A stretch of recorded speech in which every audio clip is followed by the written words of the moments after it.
Leçon 6, Chigao. Alors, paniquez pas pour le kanji, on va y revenir. On va y revenir. Le plus important, voilà, c'est ça, c'est les verbes en japonais. C'est le premier verbe japonais qu'on va voir. Il y a une raison pour cela. Paniquez pas, c'est vrai que le kanji est un petit peu compliqué, ça va très bien se passer. Situation, voilà, vous me dites par exemple Obi-senpai, vous m'appelez, voilà, vous dites Obi-senpai, alors pareil, ici senpai, les kanji, pour le moment, vous n'avez pas forcément besoin de les connaître. Je vous les marqué en kanji parce que normalement c'est écrit en kanji. Voilà, ça se lit senpai, senpai. Sauf qu'au Japon, il y a la hiérarchie. Alors pareil, si vous regardez des animés senpai, vous voyez ce que c'est. Le senpai, c'est quelqu'un qui est plus âgé ou qui est plus ancien dans une entreprise, à l'école, etc. Et ceux qui sont en dessous s'appellent des kohai. Du coup, senpai, c'est de la même façon que san ou de la même façon que chan, ça va être utilisé comme suffixe après le prénom de quelqu'un dont vous estimez que c'est votre senpai. Donc si vous me considérez comme votre senpai, vous pouvez m'appeler Obi-senpai. Si vous me considérez comme votre sensei, comme votre professeur, vous pouvez m'appeler Obi-sensei. Voilà, là on va dire que c'est quelqu'un qui me considère comme son senpai, et il me dit Obi-senpai. Donc il m'appelle, vous voyez, tout simplement comme ceci. Et là, je peux répondre, qu'est-ce qu'il y a? Je fais hi, hi. Donc littéralement, c'est oui avec point d'interrogation. On peut faire la même chose en français. Hey Obi, oui? Voilà, c'est la même chose. Hi. Mais on peut également, je pourrais également dire nani, nani. Nani, ça veut dire quoi? Nani, ça veut dire quoi? Voici le kanji. Alors, il y a certains éléments qu'on verra plus tard. Pour le moment, je vous recommande juste d'apprendre le kanji en tant que tel. Ça, c'est le kanji qui se lit nani. Il est tellement courant, apprenez-le directement comme ceci. On reviendra sur les différents éléments qu'il compose plus tard quand on aura vu d'autres choses. Nani, ça veut dire quoi? Maintenant, il y a une chose à savoir à propos de ce nani, c'est donc, on a pu voir que je pouvais dire juste Obi-senpai, nani, quoi? Mais si je veux l'utiliser par exemple dans une phrase un petit peu plus polie, avec un deska pour poser une question, eh bien, on ne peut pas dire nani deska. On dit nan deska. Nan deska. Alors, c'est très certainement juste une raison de prononciation, parce que nani deska, c'est un petit peu dur à dire. Voilà, on dit nan deska. Donc voilà, là, je vous ai marqué nani, le kanji de nani, avec au-dessus la lecture nan. Il faut savoir que de base en japonais, les furigana ils n'y seront pas, mais il faut bien lire cette phrase comme nan deska. Nan deska. Donc la différence entre nani et nan deska, c'est qu'ici on pourra avoir juste quoi, et ici ce serait plus qu'est-ce qu'il y a. Qu'est-ce qu'il y a. Donc en français on dirait qu'est-ce qu'il y a, mais en japonais c'est quoi question. C'est quoi question. Voilà, c'est la formulation qui est utilisée en japonais. Qu'est-ce qu'il y a? Nan desu ka? La règle à retenir, c'est que quand il est suivi de des, nani se prononce nan. On verra à travers d'autres phrases qu'il y a plusieurs situations où nani se transforme en nan pour une question de prononciation. Pour le moment, apprenez juste celle-ci. Que nani seul, voilà, ça se lit nani pour dire quoi, et que quand c'est suivi d'un des, ça se prononce nandes. Nandes. Donc, par exemple, nandesu ka, qu'est-ce qu'il y a? Par exemple, je pourrais poser la question Onamae wa nandesu ka. Et ici, c'est intéressant, je vous ai dit que nandesu ka, ça veut dire qu'est-ce qu'il y a, parce qu'en français, quand on n'a pas de contexte, ça voudrait dire qu'est-ce qu'il y a, mais ça veut également dire c'est quoi. Un nani, ça veut dire quoi. Desu ka, on avait vu, c'est être, poser la question, être, interrogation. Donc, nandesu ka, ça veut dire c'est quoi. Donc voilà, quand vous dites juste nandesu ka tout seul, ça veut dire qu'est-ce qu'il y a, mais quand vous le posez comme ceci dans une phrase avec une question, ici ça prend le sens de c'est quoi. Donc ici on a namae, o namae wa nandesu ka. O namae wa nandesu ka. On va revenir sur cette phrase. Namae, il faut savoir que namae ça veut dire en nom, en prénom. Namae. Et que ici c'est bien o namae. Vous voyez avec un o devant. Ici ce o, c'est ce qu'on appelle un préfixe de politesse. Pour le moment, on a vu des suffixes de politesse avec par exemple san.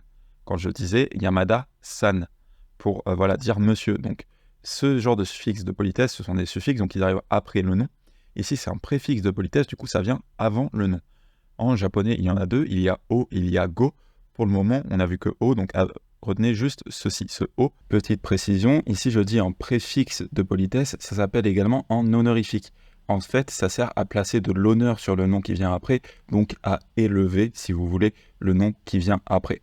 Voilà, préfixe de politesse, le vrai nom, c'est un honorifique. Et il faut savoir que le sens est le même. Si je dis namae ou onamae, le sens est le même, ça veut dire en nom. Alors, comment savoir? En fait, tous les noms ne peuvent pas prendre d'honorifique o. En fait, il y a certains mots qui le prennent, il y a certains mots qui ne le prennent pas. Comment le savoir? Ce que je vous conseille de faire, c'est tout simplement apprendre onamae directement comme en nom en entier. Vous n'avez pas besoin d'apprendre namae seul, parce que si vous apprenez directement onamae comme en nom, que vous gardez en tête que O, c'est un préfixe de politesse, et bien la prochaine fois quand vous croiserez Namae seul, ça ne vous posera pas de problème. Pourquoi je vous conseille de faire ça? C'est qu'il y a certains noms, si vous les utilisez sans honorifique, ça peut faire très vulgaire. L'exemple que j'ai en tête, ça va être Okane. Okane, ça veut dire l'argent. Si vous enlevez le O et que vous dites juste Kane, ça sonne vraiment comme les thunes, le flouze. Voilà, ça fait très vulgaire, donc il vaut mieux éviter de l'utiliser. C'est pour ça que je vous invite de l'apprendre directement avec les préfixes de politesse, et le cas échéant, quand vous le rencontrerez sans préfixe, il n'y aura pas de souci avec ça, vous comprendrez le sens. Chose également intéressante à savoir avec onamae, c'est que onamae, du coup, on rajoute un honorifique dessus, mais on ne l'utilise pas pour son propre nom. Par exemple, si je veux dire mon nom est Obi, je ne vais pas dire onamae wa Obides. C'est un petit peu à la même image que le san, on va pas l'utiliser pour son même prénom. On va pas dire watashi wa obi-san desu. Eh bien, ça va être pareil avec le nom. Donc, quand vous voulez dire votre nom, c'est onamae. Quand vous demandez le nom à quelqu'un, vous dites onamae, parce que voilà, c'est un nom honorifique, donc vous mettez de l'honneur sur la personne avec qui vous parlez. Mais quand vous parlez de vous, c'est mal vu de mettre de l'honneur sur vous. Du coup, ne vous dites pas onamae pour parler de votre nom. Vous allez dire directement namae. Namae pour dire le nom. Ainsi, je peux dire onamae wa nan desu ka, quel est votre nom? Et je pourrais répondre namae wa Obi desu. En ce qui concerne mon nom, c'est Obi. À propos de mon nom, c'est Obi. Donc ici, on a une situation, voilà la question onamae wa nan desu ka. Mais on pourrait également poser la question de la manière suivante. Onamae wa? Onamae wa? Ce à quoi la personne pourrait répondre Tom desu. Donc voilà, généralement, on ne va pas répéter onamae wa. C'est comme en français, si vous dites comment tu t'appelles, on ne va pas forcément répéter je m'appelle Tom. On va dire c'est Tom. Comment tu t'appelles? Tom. Souvent, on va dire ça comme ça en français. Là, ça va être un petit peu pareil en japonais. La réponse, ça va être directement Tom desu. Je suis Tom. Et pourquoi ici on a onamae wa? Écoutez bien comment je dis. Onamae wa, le wa, il monte. Parce que là, je vous ai mis un point d'interrogation. C'est très important d'entendre l'intonation qui monte. En fait, ici, la phrase n'est pas finie. C'est l'équivalent de onamae wa nan desu ka. Onamae wa nan desu ka. Mais en japonais, tout comme on peut le faire en français, il nous arrive de couper des phrases quand le contexte est clair. Donc si vous dites onamae wa, c'est comme si vous dites en français et ton nom. Vous voyez, on ne terminerait pas la phrase à proprement parler. Ça se fait très facilement en japonais de juste donner un thème avec un point d'interrogation pour poser une question.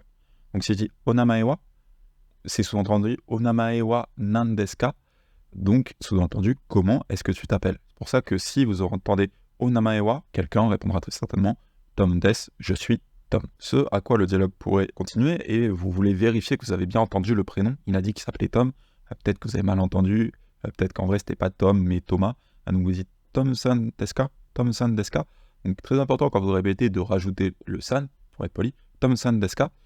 Et là, il peut répondre Hai, so desu. So, c'est un mot qui veut dire cela, cela. Et du coup, so desu, c'est utilisé pour dire c'est cela.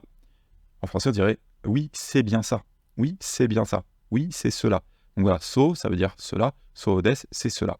Donc vous pouvez juste dire oui, mais si vous voulez étoffer un petit peu la phrase et rajouter vraiment de la confirmation, Hai, so desu. Oui, c'est bien cela. Une manière un petit peu plus orale de le dire, ça serait plutôt que de dire hai, de dire comme ceci. Donc vous avez deux hiragana ça se prononce et ça veut dire oui, vous pourrez vouloir dire ouais presque en français. C'est peut-être quand même un petit peu plus accepté parce que vous voyez ici la phrase elle reste polie parce qu'on a un des. Ça c'est très important. La politesse en japonais elle se place vraiment à la fin. Du coup même si vous dites alors c'est plus décontracté que de dire hai, mais la phrase reste polie parce que vous dites des. Donc voilà. Tom-san desu ka?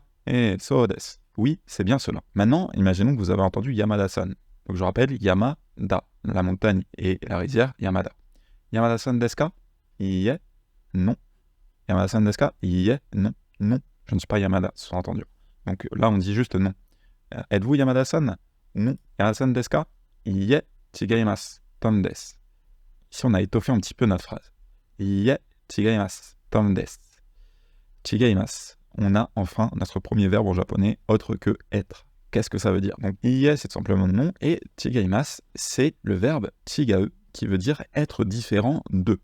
Être différent de. Alors, pourquoi est-ce qu'ici on a chigaimasu, et que ici je vous ai donné le verbe, et je vous dis que c'est chigau. Vous pouvez voir que le kanji ici c'est le même, mais que ici on a un e, ici on a un imasu. Est-ce que vous vous rappelez qu'en japonais, on a une forme neutre et une forme polie? Et vu que pour da, da c'était la forme neutre, et la forme polie, ça donnait des. Eh bien, il faut savoir que pour les verbes, ça va être exactement la même chose. Il va y avoir une forme neutre et une forme polie. La forme neutre des verbes, par exemple, la forme neutre de tiga e, de être différent, ça va être justement tiga e, avec un e à la fin. Pour le moment, retenez pas le u, c'est là l'exemple pour le verbe être différent de. On verra d'autres verbes plus tard. Donc, tiga e, c'est la forme neutre, et chigaimasu, c'est la forme polie. Chigaimasu, c'est la forme polie. Alors, il faut savoir que c'est grâce à ce dernier kana que l'on peut remarquer en fait la forme du verbe, que en gros, quand ça va être en kana de la ligne des U, je vous en reparlerai plus tard quand on verra d'autres verbes, ça sera en verbe à la forme neutre, et que quand vous voyez que c'est quelque chose avec un mas, donc ici d'ailleurs on a transformé le U en I pour coller mas, pareil, je reparlerai exactement de comment on fait quand je parlerai de la conjugaison des verbes, de la déclinaison des verbes, mais ce qui est intéressant de noter, c'est surtout le mas, parce que le mas, ça c'est typique de la politesse en japonais. Donc en forme polie, on dit pas da, on dit des, et on dit pas chigae, on dit chigaimasu, chigaimasu. Et ça, ce des et ce mas, c'est ce qu'on va appeler du tenego. Alors, vous savez pas du tout apprendre les kanji, je vous l'ai mis juste histoire de dire. Tene, ça veut dire la politesse, et go, ça veut dire le langage. C'est par exemple Flansugo le français, Nihongo le japonais, on verra ces mots plus tard. Voilà, c'est le langage. Du coup, tenego, ça veut dire le langage poli. En français, on dit soit langage poli, soit parfois on peut l'entendre le langage desemasu, parce que c'est ce langage poli. Donc, on va pas dire da, on va dire des, et on va pas dire chigae, on va dire chigaimasu. On va utiliser les verbes à ce qu'on appelle leur forme en masse, leur forme polie. Donc ça, c'est la première chose vraiment qu'il faut comprendre, c'est que les verbes, vous avez plusieurs formes. Parmi les formes les plus utilisées, il y a évidemment la forme neutre. Donc ça, c'est à partir de cette forme-là qu'on va former toutes les formes. Donc par exemple, si je vous tease un petit peu, on va pouvoir exprimer la forme du désir, exprimer la forme potentielle, on va pouvoir exprimer la volonté. Voilà, on va pouvoir exprimer plein de choses qui partiront de cette forme neutre. Maintenant, cette forme polie, c'est quand même une partie intégrante du japonais et c'est la forme la plus courante après la forme neutre. Donc c'est intéressant quand même de la connaître, mais c'est surtout important de bien la différencier et de savoir que chigaimasu, la forme polie, c'est une forme qui est déclinée. C'est pas la forme de base des verbes. En fait, il y a des chances que si vous apprenez le japonais avec une ressource classique, malheureusement, on ne vous enseigne pas ça et on vous dit directement que le verbe c'est chigaimasu. Ce n'est pas le cas. Hein. Le verbe, ce n'est pas chigaimasu. Le verbe, c'est chigae qui, lorsqu'il est conjugué à la forme polie, devient chigaimasu. Mais il faut bien faire ces différences-là. Pourquoi ? Parce que sinon, si vous apprenez directement chigaimasu, en fait, ce que ça va vous faire comme problème, c'est que quand on va vouloir passer à d'autres formes, en fait, vous allez toujours devoir faire une gymnastique de passer par chigaimasu, revenir à la forme neutre et repasser à l'autre forme. Alors que si vous apprenez directement la forme neutre, eh bien, vous pourrez passer à toutes les formes de manière instinctive. Donc, c'est pour ça que quand il y a un verbe à la forme en masse, quand vous voyez en masse, retenez toujours que le verbe est décliné à sa forme polie et que derrière, il y a un verbe à la forme neutre. Très important. Donc ici, on a chigae à la forme neutre, chigaimasu à la forme polie. Donc cette forme polie, souvent on l'appelle directement la forme en masse parce que voilà, elle est caractérisée par ce mas qui est à la fin. Et la forme neutre, elle s'appelle parfois la forme du dictionnaire. Pourquoi ? Parce que si vous cherchez chigaimasu dans un dictionnaire classique, vous ne le trouverez pas. Pourquoi ? Parce que c'est une forme déclinée. C'est comme si on cherchait manger EZ. Vous voyez la forme vous mangez dans un dictionnaire, on ne la trouverait pas. Il faudrait la chercher à manger avec ER, à l'infinitif. Tu vois, c'est une forme en français, on classe les mots par l'infinitif. En japonais, on classe les mots dans le dictionnaire par la forme neutre, parce que c'est à partir de cette forme neutre qu'on va les décliner. Ça, ce sont les deux autres termes, neutre et poli, ou forme du dictionnaire et forme en masse. Du coup, dans un langage décontracté, dans un langage neutre qui n'est pas poli, pas en desemasu du coup, on pourrait dire Yamada-san nano. Je vous rappelle, c'est pas daka, c'est nano. Yamada-san nano. Est-ce que tu es Yamada-san ? Est-ce que c'est Yamada-san ? Iie, chigau, Tom da. Non, c'est différent. Je suis Tom. Iie, chigau, Tom da. Non, c'est différent. Je suis Tom. Et en forme polie, Yamada-san desu ka, iie, chigaimasu, Tom desu. Vous voyez ici, on a rajouté les politesses avec le chigae qu'on a passé à sa forme en masse, qui devient chigaimasu, et le tom da qu'on a passé à sa forme en des, du coup, tom desu. Comment est-ce qu'on passe d'ailleurs les verbes de la forme neutre à la forme en masse ? On aura l'occasion de le voir un petit peu plus tard. Pour le moment, retenez juste que voilà, chigae, c'est la forme neutre et que chigaimasu, c'est la forme polie. On aura l'occasion de voir exactement comment est-ce que l'on fait ça avec d'autres verbes. Pour les kanji à apprendre dans cette leçon, je vous conseille d'apprendre nani, super important. D'apprendre également na. On avait vu na, mae. Ça se lit na, mae. Il faut savoir que ce kanji seul, il se lit na. Il se lit na et ça veut dire déjà le nom. Alors, c'est quoi la différence entre na et namae ? Na, c'est utilisé surtout en fait dans tout ce qui va être littérature. Par exemple, Kimi no Nawa, pour ceux qui connaissent le film Your Name, voilà, Kimi no Nawa, mais dans le japonais classique, ça va quasiment jamais s'utiliser, sauf dans des expressions précises, comme un professeur pourrait dire à ses élèves nanore pour dire donne ton nom, mais de manière générale, pour le moment, retenez juste que na, ça veut dire non, mais que quand vous demandez le nom de quelqu'un, vous dites toujours Onamae ou Namae. Ce n'est pas Na seul. Et chose assez intéressante à savoir, c'est également ce kanji-là. Je vous conseille de l'apprendre. Ça se lit Kuchi. Alors, vous n'avez pas forcément besoin d'apprendre que ça se lit Kuchi. Au passage, essayez de l'apprendre si vous pouvez, que ça se lit Kuchi, ça veut dire la bouche. Et pourquoi est-ce que je vous le donne? C'est parce que regardez, ici, on a la bouche, ici, on a la bouche. C'est un composant qui revient dans énormément de kanji. Ça peut être intéressant. Voilà, je veux juste de le voir. Le kanji, il est super simple. Alors oui, ça ressemble au katakana lo, c'est vrai. Donc, retenez juste ça, voilà, que ça, c'est la bouche. Comme ça, vous pouvez, ça peut vous aider à apprendre ces kanji plus simples. La bouche qu'on trouve ici, qu'on retrouve ici. Les autres parties, on les verra en temps et en heure. Pour le moment, apprenez juste à les dessiner tel quel. Et ici, on a mae. Mae qui veut dire avant. Mae qui veut dire avant. Apprenez à le dessiner. Donc, apprenez ces 4 kanji. Là, le kanji de Chigae, je vous le montre. Voilà, il s'écrit comme ça. Alors, il y a 13 traits, il est un petit peu compliqué. Pour le moment, vous n'avez pas forcément d'apprendre à le dessiner parce qu'on verra plus tard certains éléments qui pourront le simplifier. Mais bon, si vous voulez vous entraîner à le dessiner, vous pouvez. Voilà, il est niveau N3 en vrai. Par contre, il faut apprendre à le lire. C'est assez important parce que c'est vraiment un verbe que vous verrez très souvent. Et il se lit Chigae. Et ici, vous remarquez qu'il y a un point. Il y a Chigae. Pourquoi? Ça, c'est l'écriture qui est utilisée vraiment pour donner les lectures des kanji, notamment des kanji des verbes ou des adjectifs en japonais. Parce que les verbes et les adjectifs en japonais s'écrivent avec des kanji et des kana. C'est un mélange des deux qui forment un seul mot. Et du coup, pour connaître la lecture, on a besoin de savoir quel kana il y a derrière le kanji. Donc ici, c'est un extrait de Jisho, où vous voyez que j'ai cherché le kanji qu'il y a dans Chigae. Et en fait, ça nous dit que si par exemple derrière on a un E, ça se lit Chigae. Que si derrière on a un I, ça se lit Chiga I. Mais ça nous dit également que dans certains cas, s'il y a un U derrière, ça pourrait se lire Tagae. Tagae. Et ici, la lecture on, ça serait la lecture du coup sino-japonaise qui se lirait I. Vous n'avez pas besoin de l'apprendre. Pour le moment, nous, on n'a vu que Chigae, donc apprenez à lire Chigae. C'est juste, voilà, je voulais vous montrer, c'est comme ça qu'on écrit les verbes et les adjectifs en japonais, parce que ce kanji, en fait, il n'existe pas seul pour exprimer le verbe différer d'eux.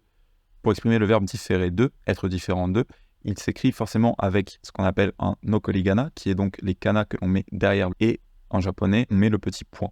Donc c'est pour dire qu'il se prononce chiga et que derrière, il y a le kana e pour former chigae. Donc le verbe qu'on a ici, vous voyez, il s'écrit comme ceci, chigae, avec le kanji ici et le u ici. Retenez bien qu'il y a ces deux choses en japonais. Voilà, chiga e, qui est la forme neutre, la forme du dictionnaire, et la forme solide, ça devient chiga imasu, qu'on appelle également la forme en masse. Les verbes en japonais possèdent plusieurs formes. Pour le moment, on a vu la forme neutre et la forme polie. Ce sont les deux formes principales. Il faut vraiment apprendre à les distinguer, à comprendre que la forme polie est une forme déclinée de la forme neutre, que la forme neutre est également appelée la forme du dictionnaire. Donc quand vous faites des recherches dans le dictionnaire, il faut chercher à la forme neutre, que c'est la forme la plus intéressante à connaître parce qu'à partir de cette forme neutre, on va pouvoir la passer à toutes ces formes, et que la forme polie, masse, voilà, est une déclinaison. Ce n'est pas la forme de base du verbe. En verbe en masse, ce n'est pas la forme de base du verbe. Dans la section 2, on va voir comment optimiser vos révisions, notamment quels outils à mettre en place, parce qu'on a vu plein de choses, c'est génial, mais maintenant on va vouloir optimiser les révisions.